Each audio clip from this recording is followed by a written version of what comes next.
Catch, Fall 2024, Volume 57, Number 1. Narrated by Danielle Miron. Produced by Jess Shannon.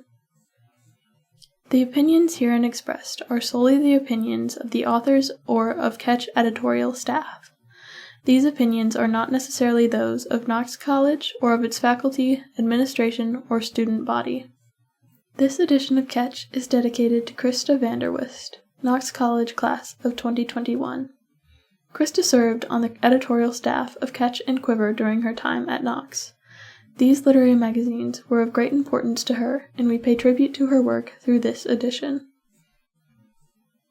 Catch Staff, Fall 2024. Editors-in-Chief, Danielle Miron and Jess Shannon. Design Editors, Siash Chitrakar, Orvi Bora, and Maya Dangler-Kaufman. Art Editor, Sydney Shaughnessy.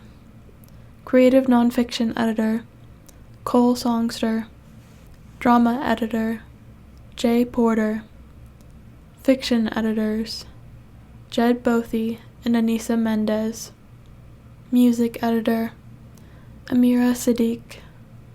Poetry Editors, Natalie O'Brien and Chris Pandy.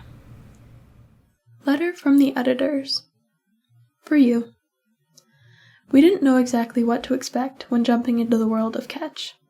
How does one run a magazine? How does a blank computer screen become a physical book?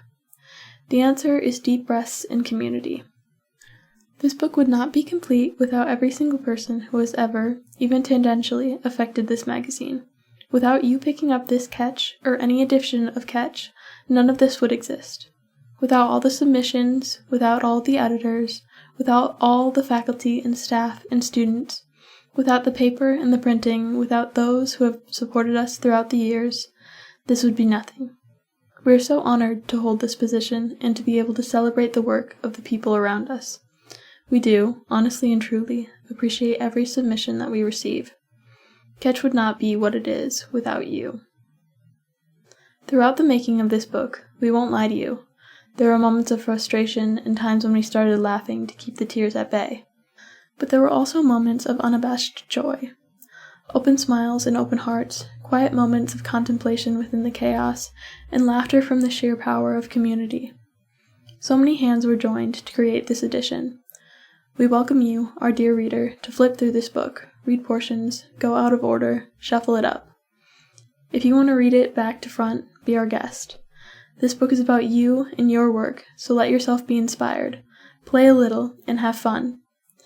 Just by virtue of having picked this edition up and opening it, you have made this more than it was before. You have left something uniquely yourself behind, something that changes this edition for the better. We were inspired by those around us to make an audio version of this edition of Catch, made for those who perhaps don't have time to sit down and read it, those who want to be able to do other activities while reading, those who read in different ways. This audio version will hopefully allow everyone to be able to read Catch in whatever format they prefer, and have the unique opportunity to hear the artists read their own work. We hope you take a listen and enjoy our new way of reading Catch. So remember, keep on creating, keep on living.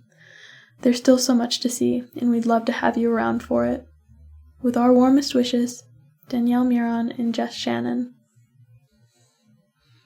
The audiobook, a new Catch experience. We are so thrilled to present an audiobook version of this edition of Catch magazine. We wanted to expand the medium Catch could be experienced in, so now you can listen. There are a variety of narrators featured, including Catch's staff and some of the authors themselves. Give it a listen by scanning the QR code on page 7 of the physical book or by visiting knoxcatch.org/volume 57 No. 1. Fiction. Epiphany by Hannah Tannas. Read by Hannah Tannas. The church is always trying to save electricity, so only half the lights are on, plus the lamp over the organ bench. Jen's lying on her back on a pew, staring up at the shadowy ceiling and letting her eyes unfocus. Her shoulder blades are digging into the wood, awkward and angular, enough to hurt, although everything hurts recently, achy all over whenever she's awake. Her dad starts the prelude again. All 3 lines weave in and out, continuous eighth notes in the right hand, the steadfast melody in the foot pedals. There are dozens of other preludes just like it, a whole book of them by Bach. Nothing special, but right now it's pinning her to the pew, stabbing her right through the heart, an actual physical feeling in her chest. The melody switches to the left hand, an easy descending line ringing out high and true into the rafters. Something hot and sharp rises in her throat. Night presses in through the stained glass windows. It isn't late, just January. Jen has spent countless evenings in this sanctuary, listening to her dad play his way through the liturgical calendar. One of her earliest memories is sitting in the nook that houses the tabernacle while O Come, All Ye Faithful poured from the organ pipes. She wasn't supposed to be near the altar at all, but she was 4 and curious, and her dad wasn't keeping an eye on her, too busy figuring out the voicings for the final verse. That was so long ago. Jen's 13 now, and she barely remembers what being curious feels like. Everything is heavy now. Sometimes she can barely get out of bed in the mornings. It isn't new that her mom's gone. It's just been Jen and her dad since she was 10. Jen doesn't know why the loss has been hurting more again, creeping out from its place in the background of her thoughts. Nothing is getting better. What stage of grief is she supposed to be in now? Shouldn't she be further along than this? The prelude finishes. Her dad holds out the last chord for a long moment, releases. The sound echoes, not swallowed up by the bodies of the congregation. Jen squeezes her eyes shut and watches the way static blooms across the backs of her eyelids. It's just a prelude, maybe 2 minutes long, nothing special. He's probably played it before at some point over the years. But she can't move, and squeezing her eyes shut doesn't stop them from stinging. It sounded lonely, the prelude did, haunting and beautiful, the lines moving around each other but never touching, and suddenly she wants a hug from her mom so badly that she clenches her fists and digs her fingernails into her palms. It's been 3 years since she died. It's supposed to be easier to bear by now. There's the sound of pages flipping, and then her dad starts practicing the entrance hymn. It's instinct for Jen to push herself to sitting, then standing, holding on to the back of the pew in front of her. You stand for the entrance hymn. It's written into her muscle memory. She imagines the way this will sound on Sunday, the rustling of the congregation as they rise, the collective breath right before the first verse. It's a hymn she recognizes, though she recognizes the majority of them, being the organist's kid. Christ whose glory fills the skies, and so on. She mouths the words of the first verse without thinking. Before, she would only tag along to her dad's practices when her mom was working late. He only needed to practice once or twice a week, so it used to be a special occasion when Jen ended up with him, getting to see the church on a weekday evening and poke around the sanctuary if she was stealthy enough.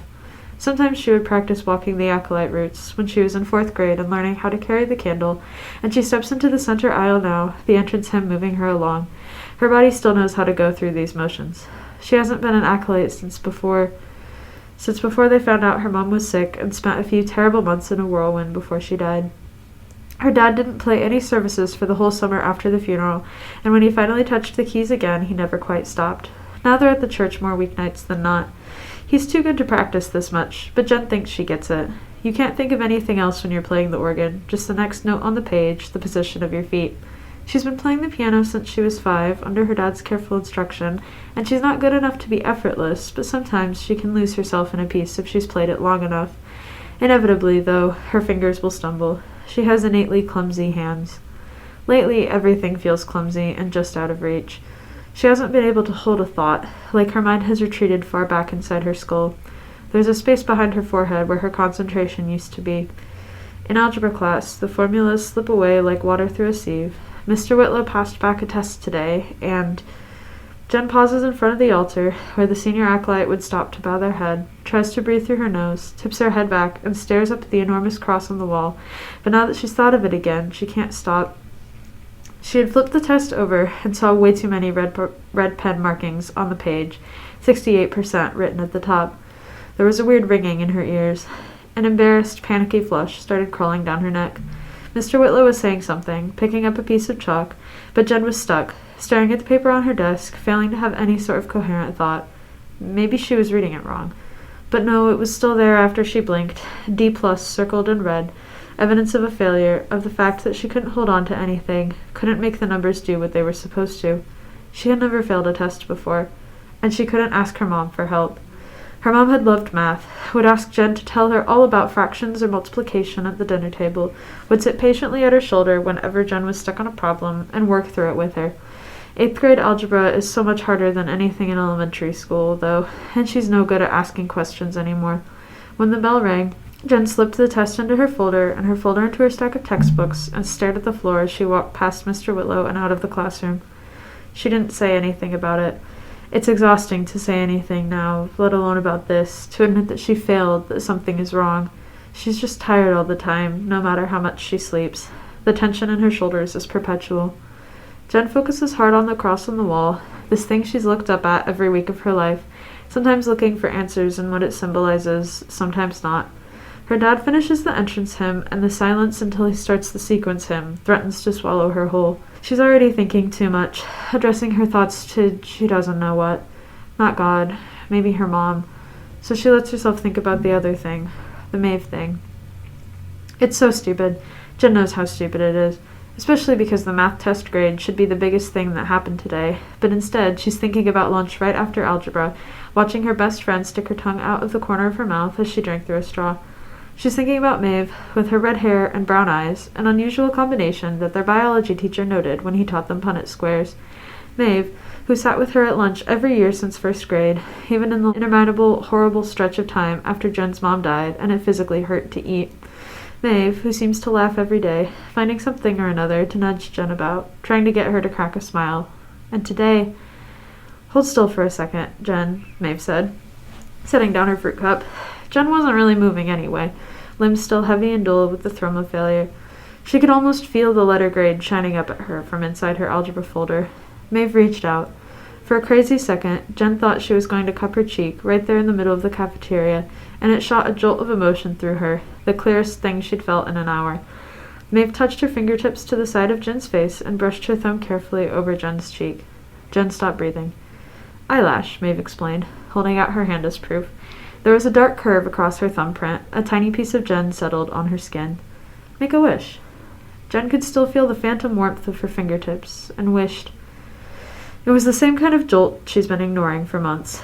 It's the way she looked at the freckles on Maeve's shoulders when they went to the pool last summer and wanted, inexplicably, to reach out and touch. The way the rush she gets when Maeve smiles at her or touches her is sometimes the only feeling she has in a day.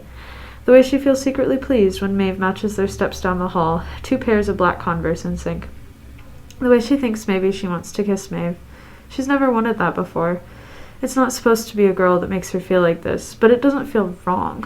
Other churches say it is, and she knows it isn't quite normal, that she's supposed to feel bad about this, supposed to think she's going to hell.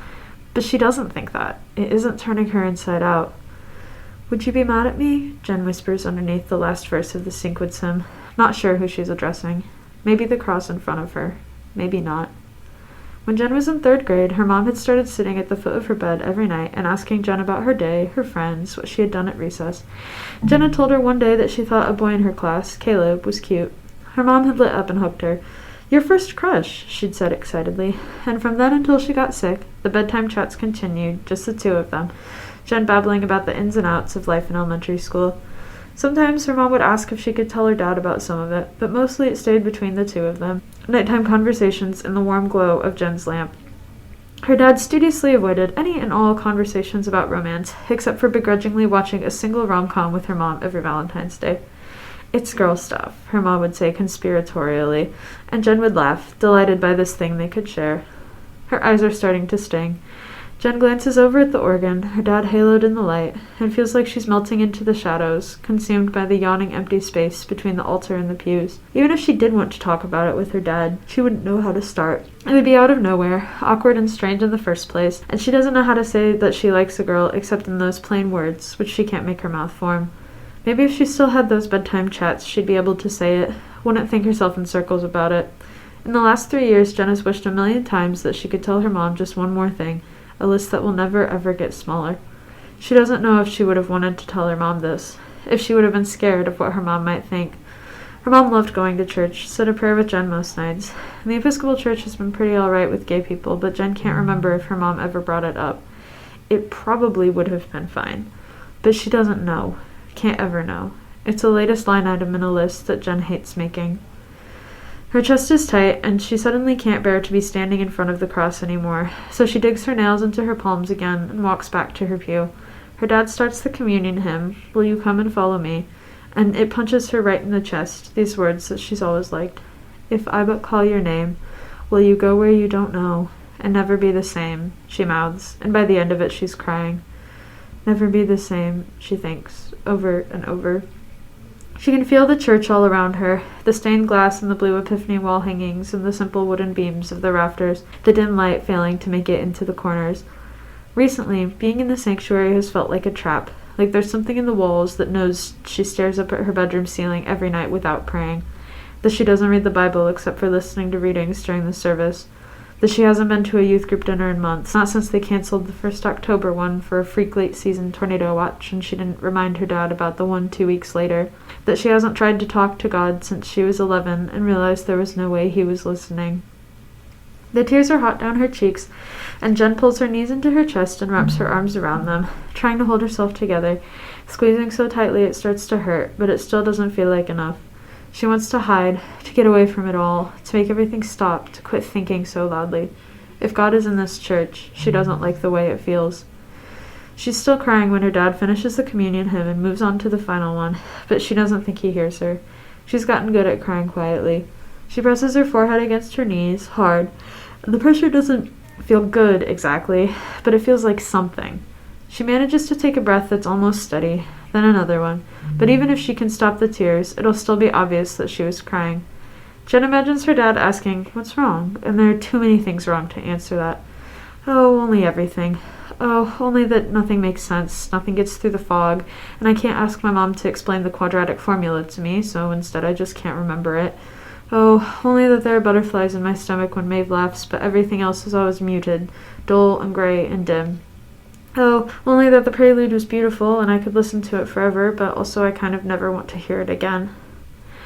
There's a long pause after the final hymn while her dad searches through his stacks of books for the postlude he wants. Jen presses the sides of her thumbs against her closed eyes, trying to dry them with the ends of her sleeves. The postlude, when her dad plays it, isn't particularly grand, but it doesn't burrow into her chest like the prelude did. The last chord floats in the air for a long moment before he releases the keys and pedals. Jen winces when she tries to relax her muscles and unfurl her knees from her chest. She hears her dad roll the cover of the organ back into place, and she tries to straighten out, to look normal, like she hasn't just been crying. She knows it isn't successful. Her dad picks up his bag and clicks off the organ lamp. "Ready to go?" he calls out. Jen reaches down to grab her backpack, and she forgets that she unzipped it when they got here, because she was supposed to be doing homework, and she picks it up at just the wrong angle and everything falls out, folders and papers spilling everywhere across the floor, and all she can do is stare at it. Tears well up sharply again. She hears her dad's footsteps, and then he's at the end of the pew, and she curls up again on instinct, not wanting to see the look on his face. He inhales, and when he speaks, his voice is soft. "Do you want me to help you pick all that up?" "Yeah," Jen gets out, and she isn't looking up, but she can picture the exact way his brow furrows at the choked-off quality of her voice. "Are you doing all right, honey?" He hasn't asked that in a while.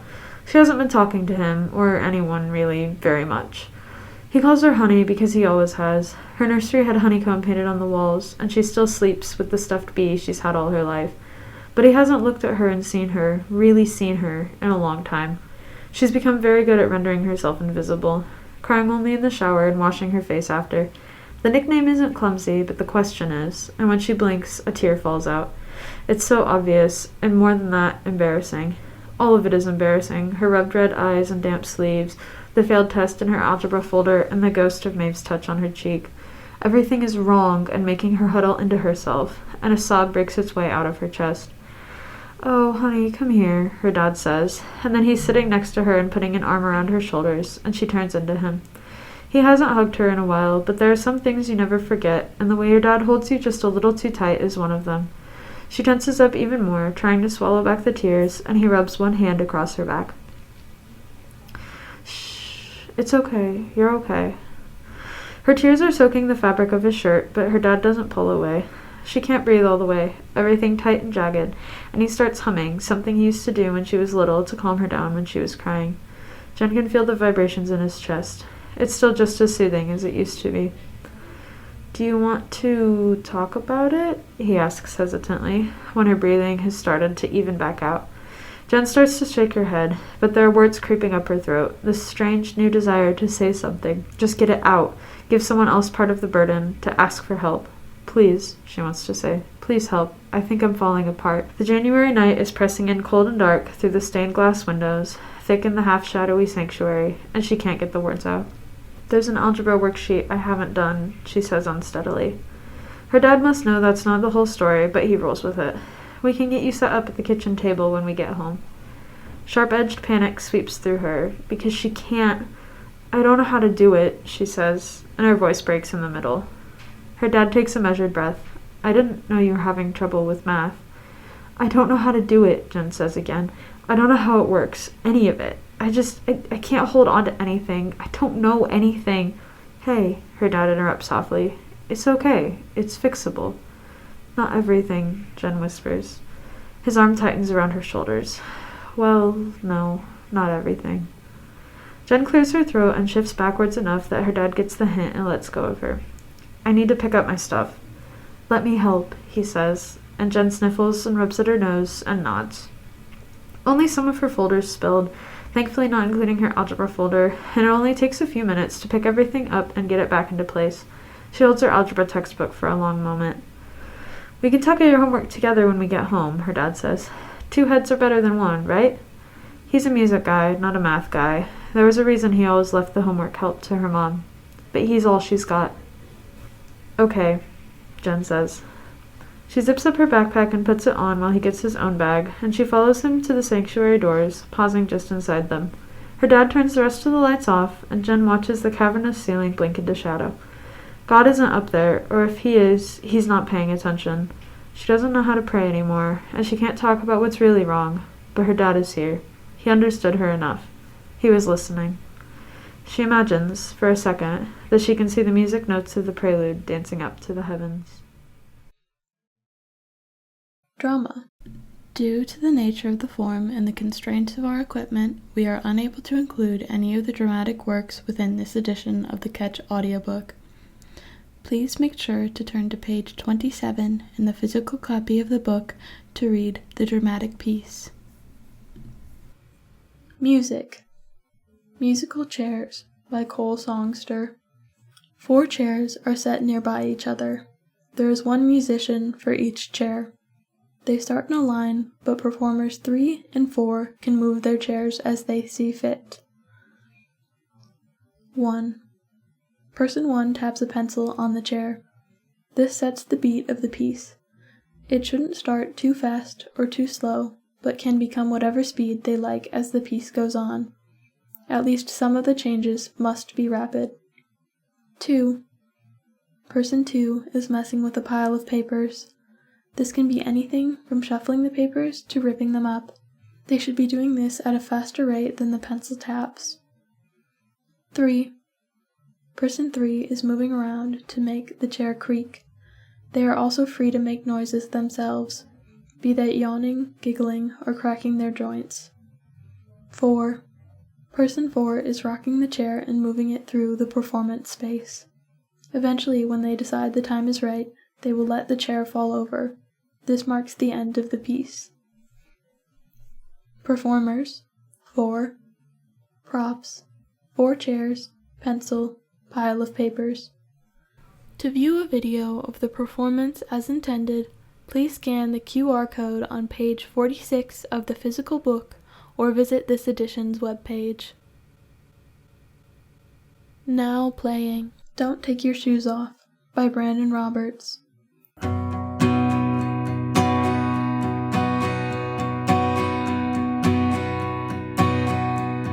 I start with the coffee, you start with the tea.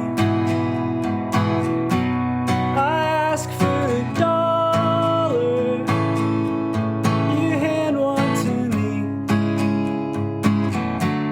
I start drinking slowly,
Now playing Made New by Brandon Roberts.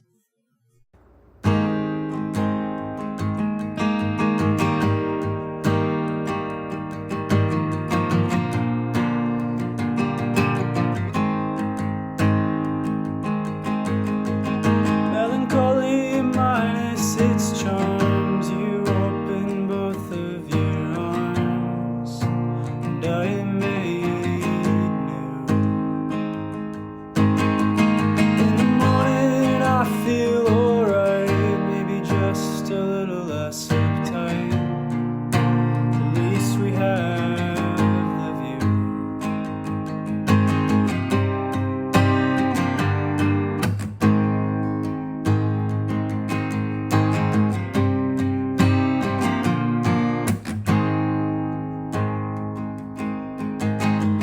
Melancholy minus its charms, you think I'm thinking too hard. I think you're waiting for the show to start.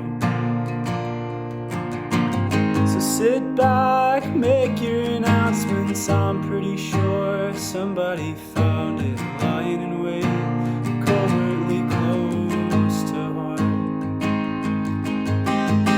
Take a lap, amateur sprinter, holding back, patient resistor. Kick at the fold and fight like hell.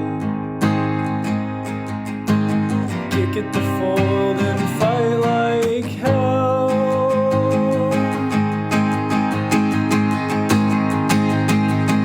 So tell me our secret language, what it is we ought to save. It's self-indulgence, self-affliction, altar calls and no one answers. Steadily and unforsaken, anxiously and overtaken, hand in hand a bargain stricken. Altar calls and now we listen.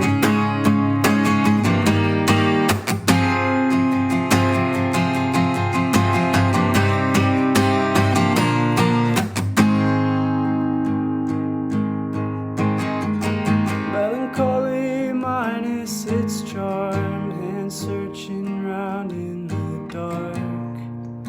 I will be made new. I will be made new. I will be made new. I will be made new.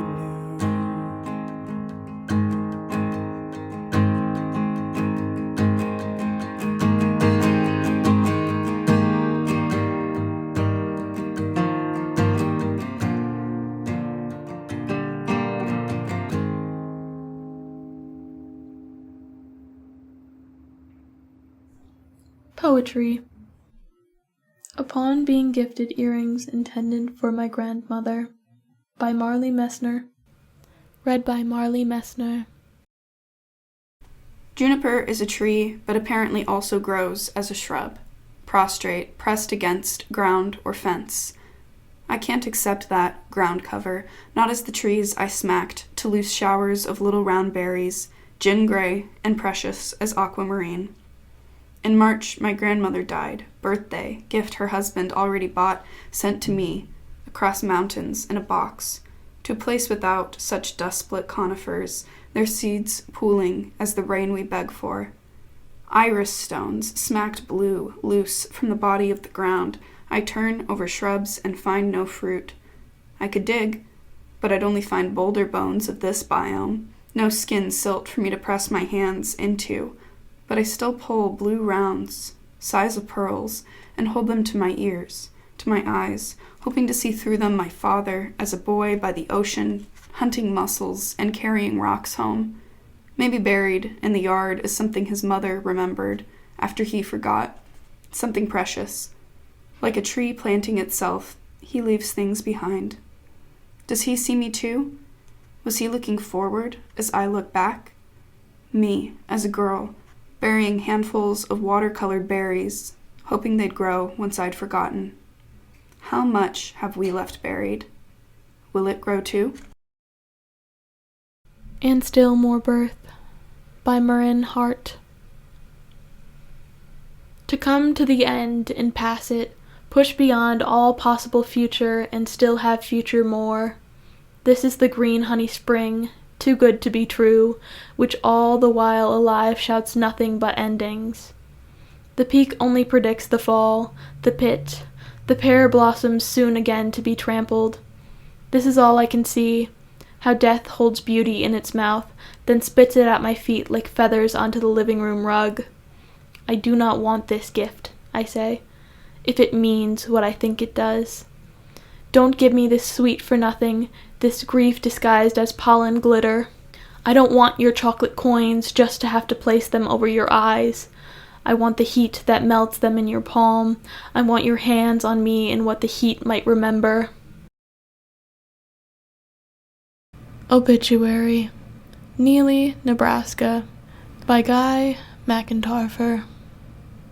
Because she was fat and obese, and I've never liked fat and obese people, and because she was spoiled and dumb, and I've never liked spoiled and dumb people, and because her leg oozed, and I've never liked it when people's legs ooze, and because she was lonely, and so lonely that things became people in 20 vanilla-scented candles, 5 recliners, 53 cardigans, 4 exercise machines, 367 dead bugs all over and under and around, and a stain in the floor with a new rug over where her leg wept, oozed, seeped, every day until the wood was stained and the house was stained, and I've never liked stained houses with lonely people. And she was so lonely in a town where everybody knew her for being too lonely, just like they know all the people and buildings and dogs and cats and birds and benches are too lonely. And every time she goes for groceries or toilet paper or church, she falls and breaks a new bone, so she doesn't go at all, even a little anymore, and she watches the town watch her through her windows. Old, rotten frame windows, mushrooms growing in the panes because it is hot and damp and there is no one to make them not be there. And her dad loved her into never cooking and never cleaning, and her brother loved her into never cooking and never cleaning and buying anything she wanted, and her nieces loved her into them leaving town and never having to see how many mushrooms her window grew, or how big the rot in the floor became, or how all the rooms filled up with fake candles and dead bugs and cardigans. And she loved herself into a corner full of dishcloths and tuna, spiders and moths, and bubblegum pink walls and unicorns and dead dogs and a rotten hole in the floor and a solitary piano, sitting unplayed, staying in tune like a dog without a master, for the principle of the potential to still make noise, to still vibrate the world, to still be able to one day get the chance and touch the world once again, shake the brains of the earth. And I am all right angles and bony elbows, clown feet and smothering hair, and I am walking down the street at a slant to the world. And I look at the world through a window filled with mushrooms, just like everyone looks at the world through a window filled with mushrooms when their cheeks feel too big and they can feel their scalp sweating, and everyone is laughing too much or not enough or cares a ton or not at all, and you are ugly or small or big or both, and sometimes it is too hard. And I sit in a room filled with numbers of things and colors of things and things all around. And I am playing an old, dry, dusty, cracking mothball of a piano, and she is fat and obese and spoiled and dumb and oozing and singing under her breath. His Father, by Jude Reed.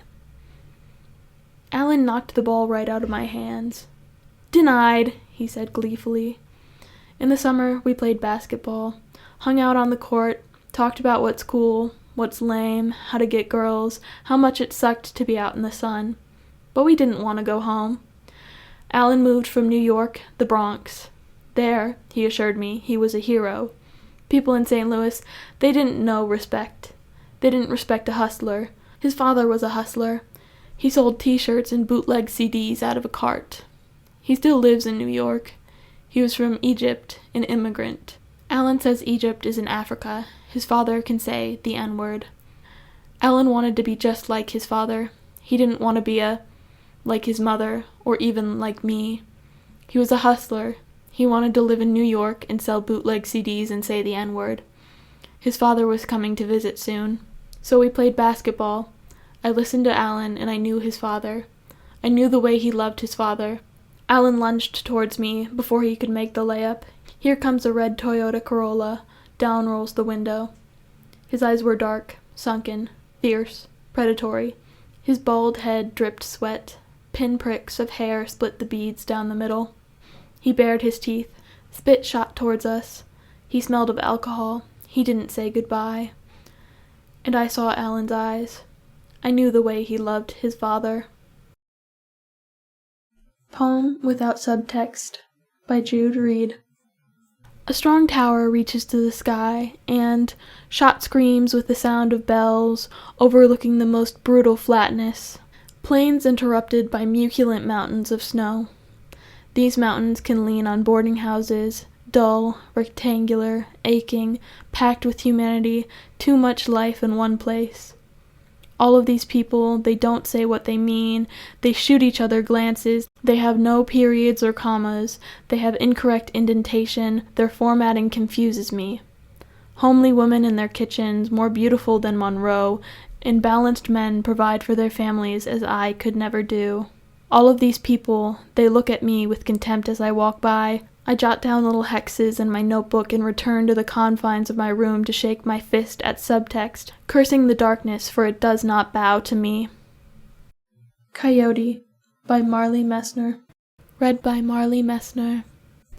Sleep not sloughed off, light still, dawn lilting. Did you call me Coyote this morning? We're not wrapped in each other's half-sleep. We're touching only in ways we could say were inevitable. Just slumber slips, limbs leant against each other, hands left, had halfly. Breath warping the air where we'd say what we mean. I wonder, well, I dreamt you did, half-dreamt would be. Later you sing with a wall between us, full-throated, like a warning, or like you want to be walked in on. Your voice crackles, electric and achy. I don't say so, half wanting you to keep wanting something from me. Instead, my high desert gets dry lightning. You sound like a fire hazard. Coyote, named for its song, Canis latrans, barking dog, only gets a half howl. Howling isn't apt for something who yells like a man. Canis lupus, wolf dog, dog, bigger wolf, gets to howl without apologizing. Coyote, calling dog, once called coyote, coyote. You tell me that you finished a poem, so I call you poet. It's easier for you to believe that you are a coyote. I'd name you Coyote, thinking of a mountain lion. In my desert, we call them both coyotes. We're not good at naming things right. If it's called a coyote, I always guessed it as one. Did you call me Coyote this morning? Like I know something about you that you don't? No, wasn't me. I won't call you what you're not. So tell me, barking dog, if you're not a poet, what are you?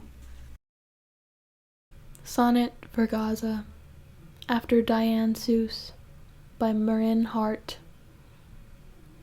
The deciding to eat it, the present tense with all it's hard to swallow, the running out of time, the love that never tires, circling my feet, weaving through my legs, the deaths that happen, one at a time, thousands of miles away, each one individual, each a heart that stops beating. I forget, until you sit up in bed holding your chest, that this is all between us in stillness, that muscle and its steadfast electric, and all there is to do is kneel at the altar of this poem and pray.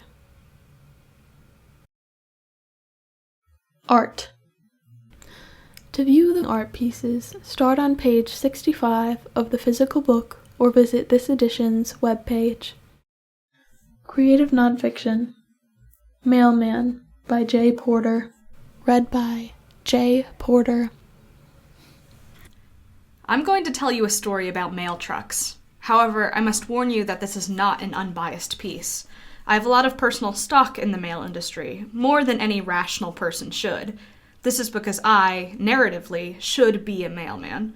Looking at my life strictly from a storytelling perspective, it is the only career path I can take that makes any thematic sense.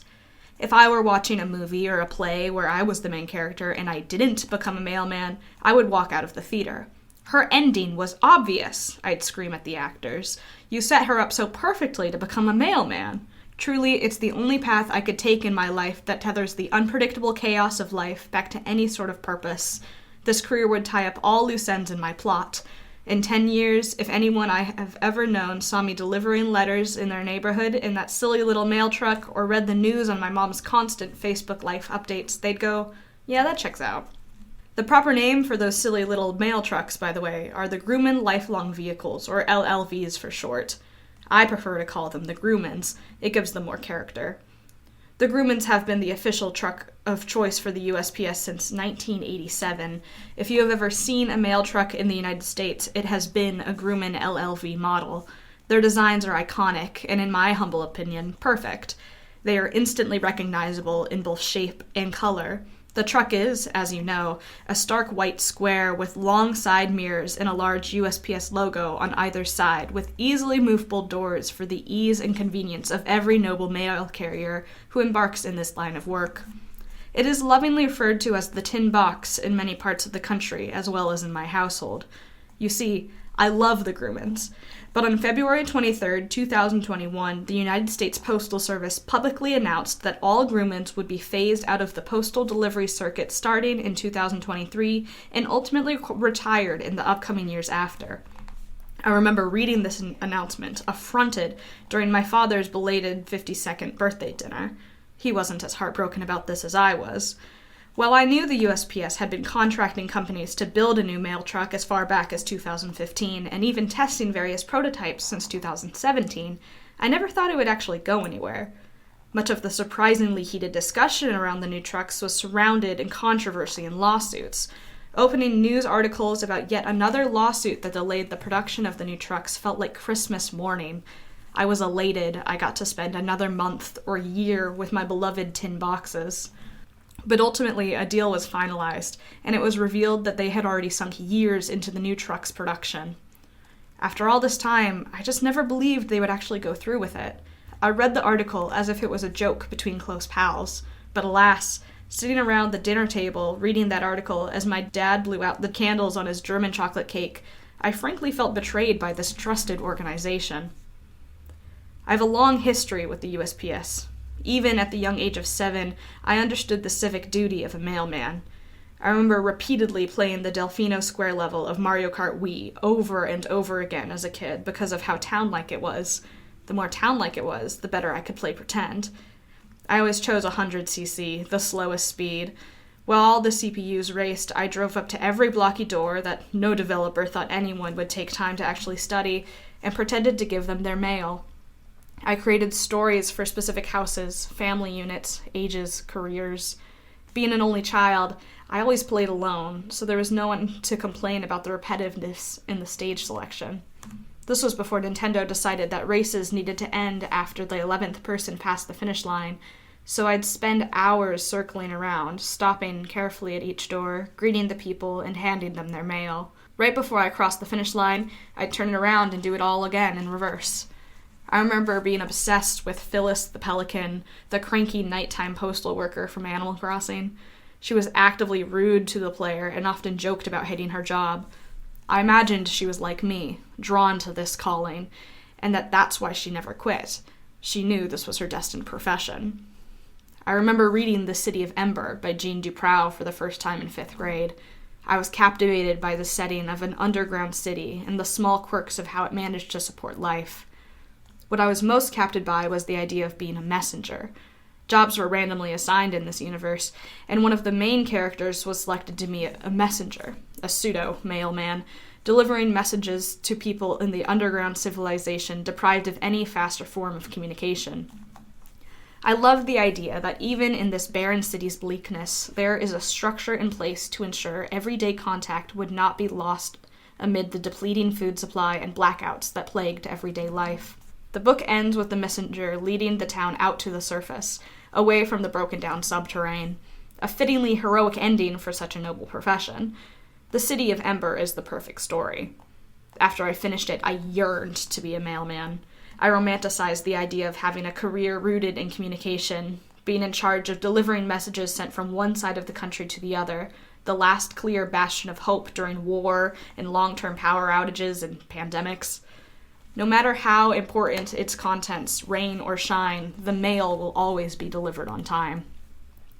There's a reason it's the only branch of the government that unanimously people of all backgrounds and political beliefs don't hate. The USPS is bureaucracy for the people. In my 15 years of USPS devotion, the only negative stereotype I've ever been able to come up with about postal workers is that they have a tendency to sleep with your wife.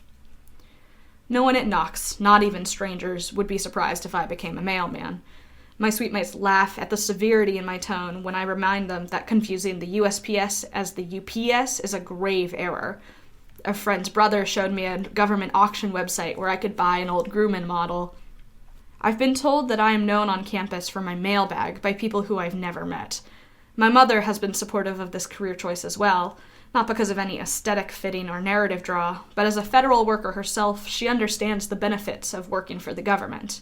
The government loves its workers, big or small, corrupt or civil, and therefore even the lowly mailman is included to partake in the bureaucratic pot of bennies, as she calls them. She jokes that we could spend Martin Luther King Jr. Day together while everyone else is working.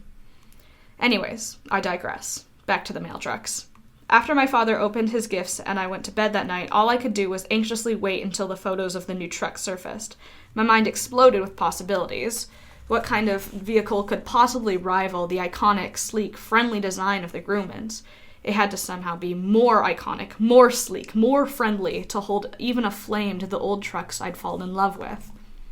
All of the new rumors about the designs and features were tantalizing. After all, this was the first change to the USPS's truck design in 36 years. The new trucks were going to be eco-friendly, with either fuel-efficient internal combustion engines or battery electric powertrains. They were going to be safer, with built-in 360 cameras and automatic emergency brakes. They were going to be more cost-efficient, meaning less of the people's taxes would be spent on them in the long term. In the USPS's very own press release on the vehicle, they confidently stated that this truck would, quote, become the preferred delivery service provider for the American public, end quote. A tall ask for a die-hard USPS fanatic like me, but one I was willing to believe in. Before I move on, I must address the Pony Express. Contrary to what the press release wants the public to think, the Pony Express will always stand as my preferred delivery service provider, despite the fact that it was dissolved 141 years before I was born. Just imagine, a fleet of horseback riders following a 10-day long, rigid, dangerous mail route, determined to connect the country through communication. There's no such thing as junk mail and mattress coupons because the stakes were too high. Night and day, tired and dehydrated, they delivered the mail on time. They are this nation's greatest heroes. There's something so intimate about the Pony Express, knowing someone somewhere in the vast West was doing everything in his power to bridge you and your loved ones. The ultimate tragedy of the Pony Express is that no one, not the riders who took the 10-day journey to the West, not the Western settlers in need of mail, and least of all the actual company who started the Pony Express, expected this form of communication to last.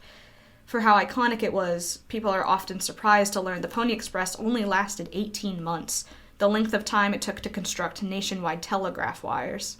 Despite the cultural and historical value they serve, the horses were simply a band-aid solution to a problem that advancement in technology was always meant to solve. An idea as pure and whimsical as mail that was hand-delivered cross-country on horseback, or more accurately ponyback, was too magical to ever last. The legacy of the Pony Express, to me, is as cutting as a Greek tragedy. To achieve aesthetic and cultural perfection only to then toss it aside for the sake of efficiency and modernity. Like the City of Ember, the story of the Pony Express is the perfect story.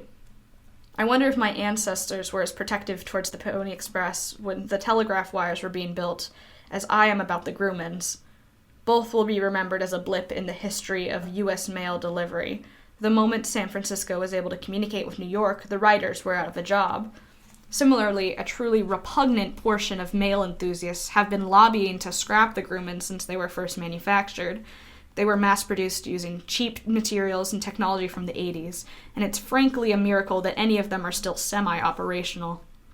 Yet, what the Grummans represent for American society, in my opinion, can never be captured again, even with a different car. Maybe that's why I'm so attached to this subject. If you look back at its history, the USPS has an uncanny ability to produce perfect, tragic stories. I like to live my life, too, through the context of what makes the best story. Sometimes I like to imagine that I'm viewing myself through the eyes of a sitcom cameraman. The director gives me cues. The live studio audience is just a glance away. I feel compelled to do what is the best written, narratively satisfying action for my story at any given moment. The director calls the shots. They tell me who to hang out with, and what to eat, and what classes to take, all for the sake of the story. We are good friends. Most things I have in my life I owe to my director, and my director tells me I am going to be a mailman. On February 24th, 2021, just the following day after the announcement that the Grumans were being phased out, I laid my eyes on the Oshkosh Nude Generation Delivery Vehicle, NGDV, prototype design. The common people who trusted the USPS to handle all of their most heartfelt messages and valuable packages finally got to see what the future of mail trucks would look like, and we learned, to our dismay, that the newest innovation in mail delivery apparatuses had absolutely gargantuan foreheads. These things are big. I don't know if you've come across one in your city yet, but they are menacing. 155 cubic feet of pure postal delivery capability. Gone are the gentle, if not a little goofy, curves of its hood and front lights. Gone are the almost distracting side mirrors jutting to each side. Gone is the signature shape that can't be mistaken for any other vehicle. When a Grumman merrily rolled along your street, it was a celebration. You'd run out and greet the mailman every morning as he handed you a handwritten letter from a dear family member, a distant friend, or long-lost lover. With the Grumman LLV, not even distance could keep you apart. The new NGDVs are efficient and terrifying. They look like a dad at a barbecue who's burnt the hot dogs for the third time in a row. They look mentally unstable. The idea of an NGDV pulling up to my house makes me want to take cover and hide. These things are sharp and merciless. When Oshkosh has become the new normal, HOAs across America will have to put up sirens to announce the truck's presence in the neighborhood so children can know to run indoors before they get brutalized by these silent, battery-powered nightmares. And yes, these monsters will become the new normal. It's all part of my beloved USPS's plan. The takeover has been purposely stealthy. I haven't noticed anything yet, you may remark. I've never seen one of these newfangled automobiles. The old models are still everywhere. Yet, every day, Grumans are wordlessly being put onto government auctions only to be snatched up by people instantly, who still cherish these trucks, people like me, who know that the end of an era is nigh.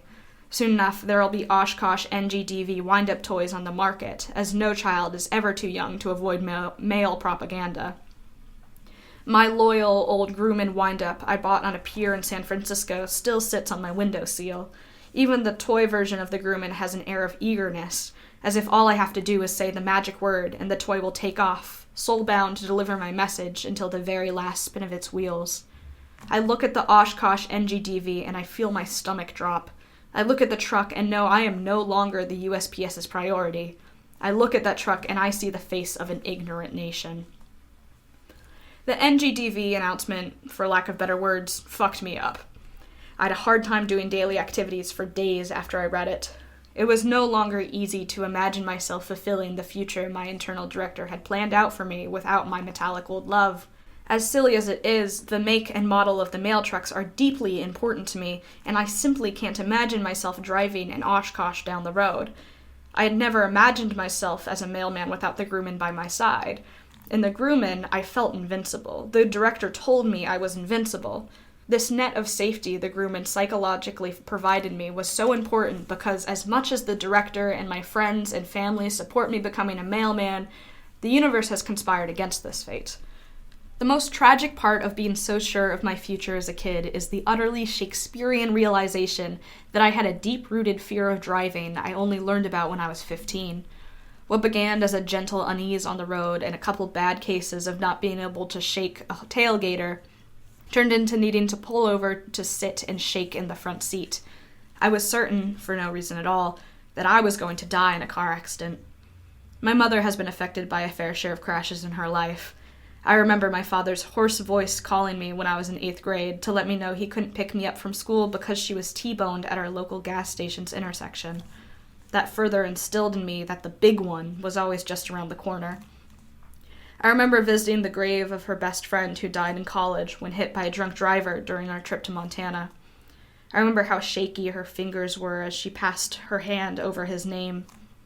I think the fear must be hereditary somehow. There's no way a fear this ingrained can simply emerge from nothing. Nature or nurture, I couldn't say, but something within me quakes every time I put my hand on the wheel. I couldn't exist in the front seat without wondering if this was the day everything would change. The director liked that I had a slight phobia of driving. Yes, they would tell me, now this is conflict. This is an underdog story. You are going to be such a good mailman.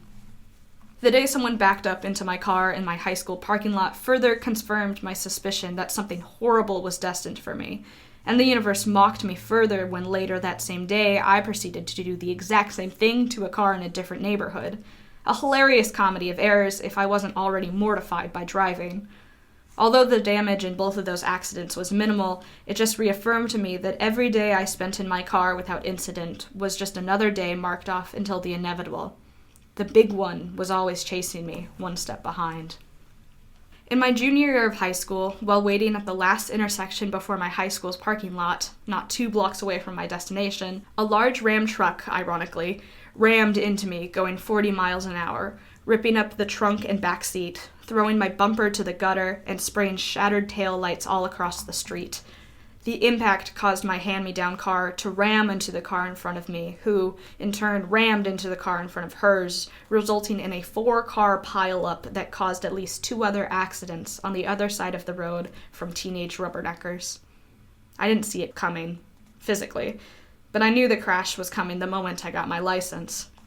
I remember opening the envelope containing my permanent driver's license and grimacing.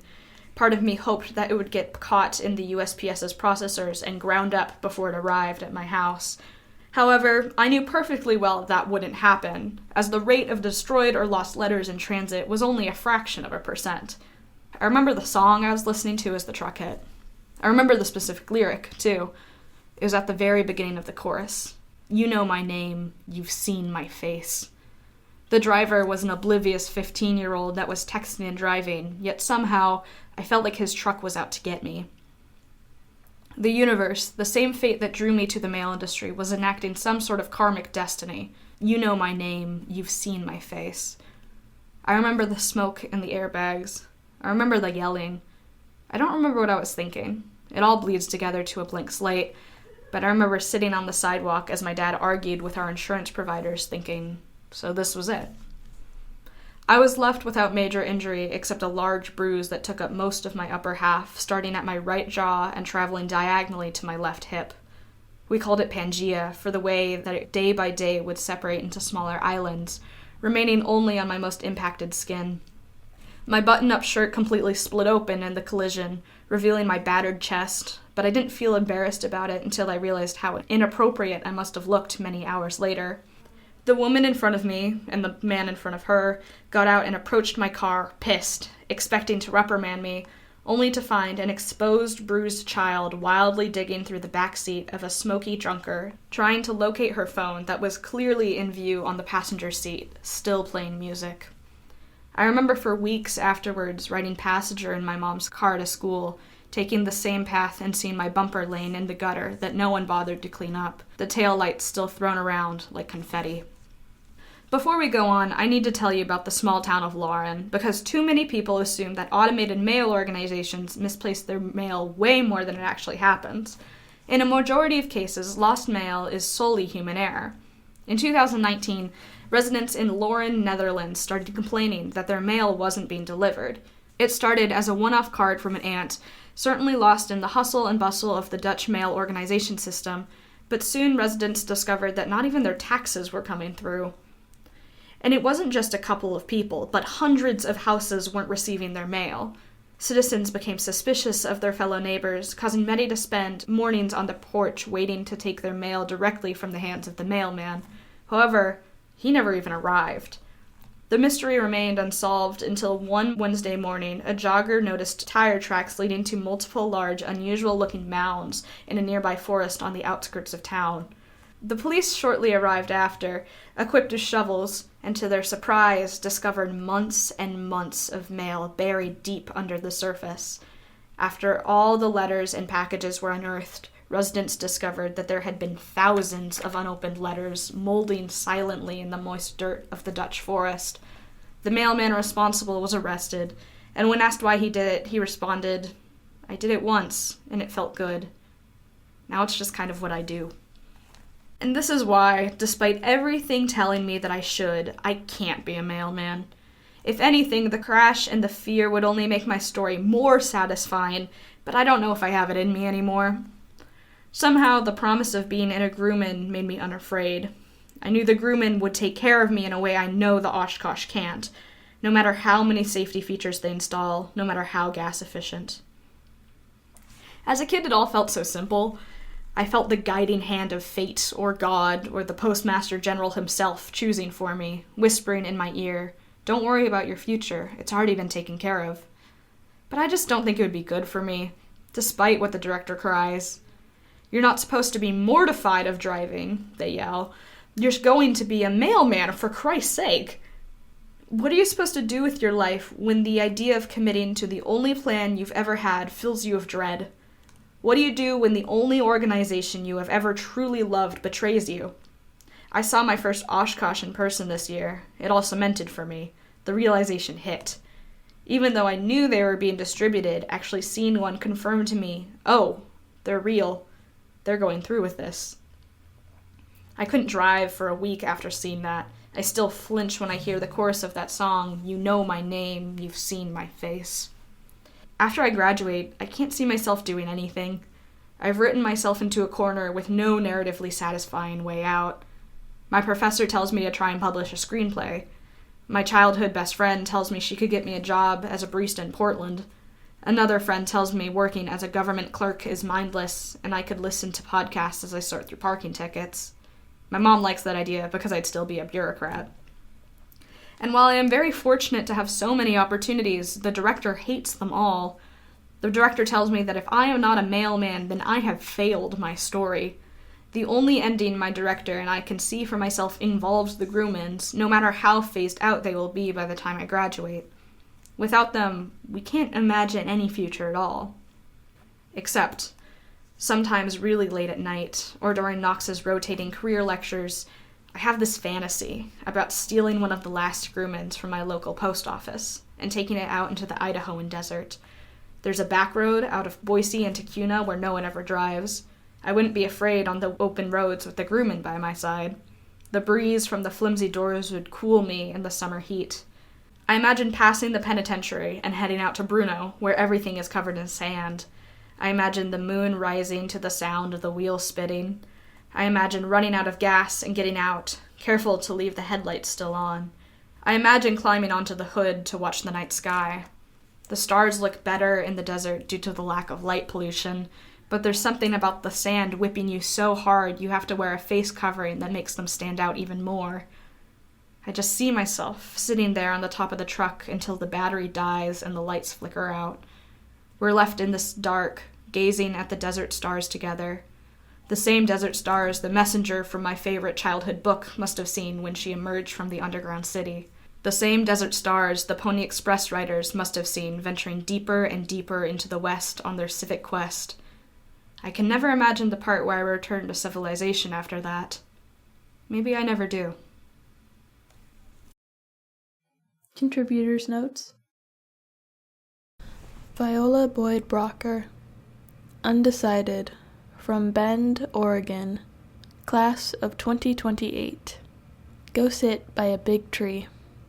Siash Chitrakar, Computer Science and Design Double Major, from Kathmandu, Nepal, Class of 2025. Kevin Cox, Art and Environmental Studies Double Major, from Adana, Turkey, Class of 2024. Ketch has the best hot dogs and special sauce. Can't find anything like it. Maya Dangler Kaufman, Fine Arts and Graphic Design Double Major, from Goshen, Indiana, Class of 2028. I owe all my success to my cats Oscar, Felix, and Quincy. Jonas Dodge, Theater Major, from Seattle, Washington, Class of 2025. The history of theater is the history of first nights. Quoted from John Lahr. Isabel Etheridge. Art history major from Naperville, Illinois. Class of 2024. Yeehaw! Thanks to Ketch for letting me submit all my silly little things over the past few years. To make art is to be alive. Keep living. Alec Fagan. Art history major from LaGrange Park, Illinois. Class of 2028. This picture was taken in my basement back home 1 week before I left for Knox. This picture is both a symbol of death and life to me. Some of the objects pictured were my late grandfather's, and the raspberry bush in the window has created a lot of habitat for living things in my backyard.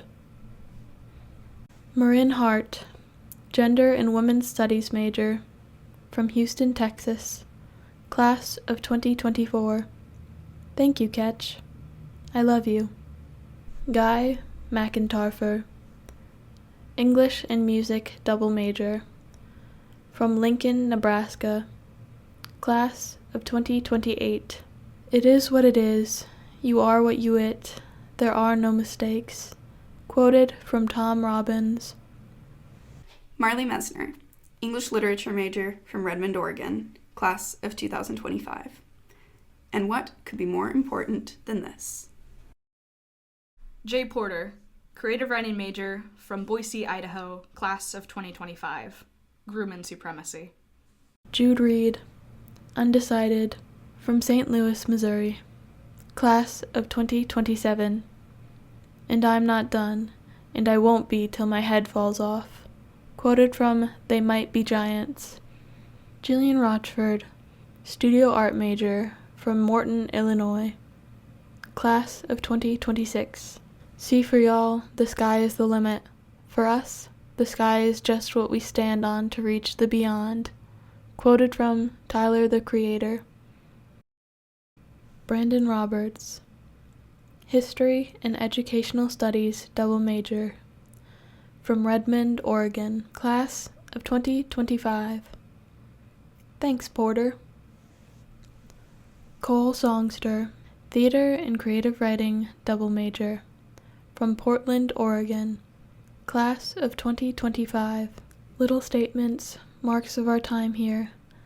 Let us give them life. Hannah Tannas, Creative Writing major from Pendleton, Indiana, class of 2025.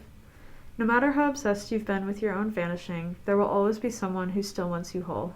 Hanif Abdurakib, They Can't Kill Us Until They Kill Us. Editor's notes. Orvi Bora, Design Editor. Design and Economics double major, from Kathmandu, Nepal.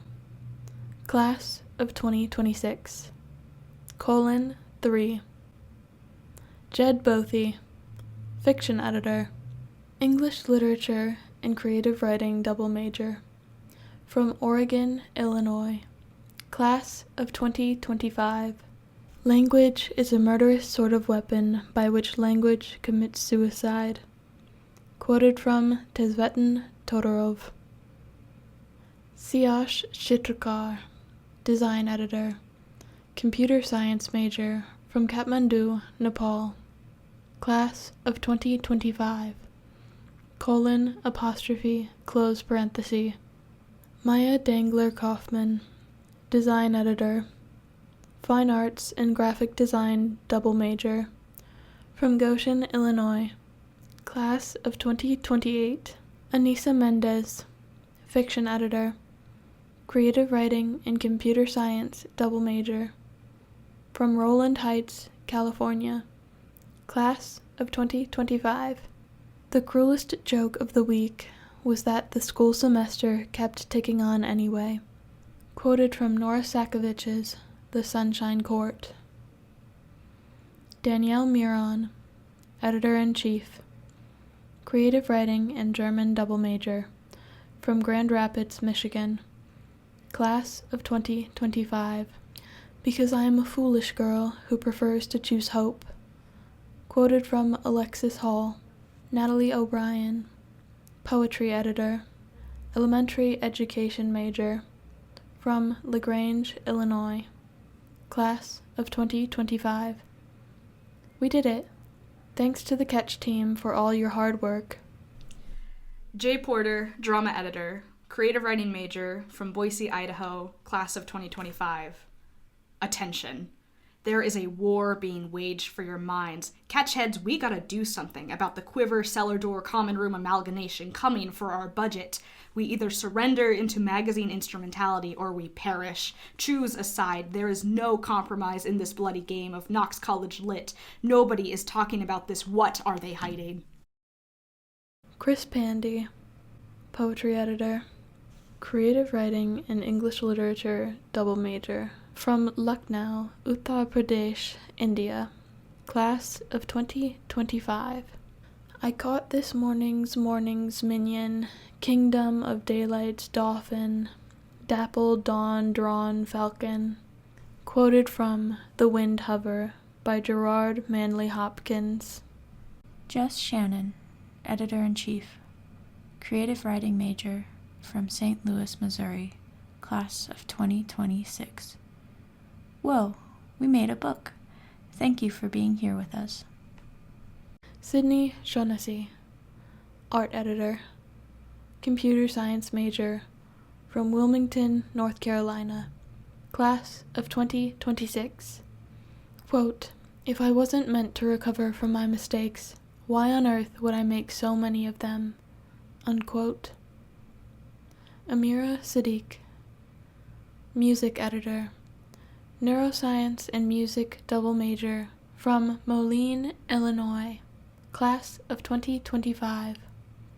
Let's go, rodeo clowns. Cole Songster, creative nonfiction editor, theater and creative writing double major, from Portland, Oregon, class of 2025. How bittersweet, these final moments which fly towards us. Acknowledgements. Thank you. Ketch would like to thank Sin Kitchen, our faculty advisor, for all that she has done for the magazine. A special thank you to all of the English faculty members from both creative writing and literature who have helped out with Ketch throughout the years.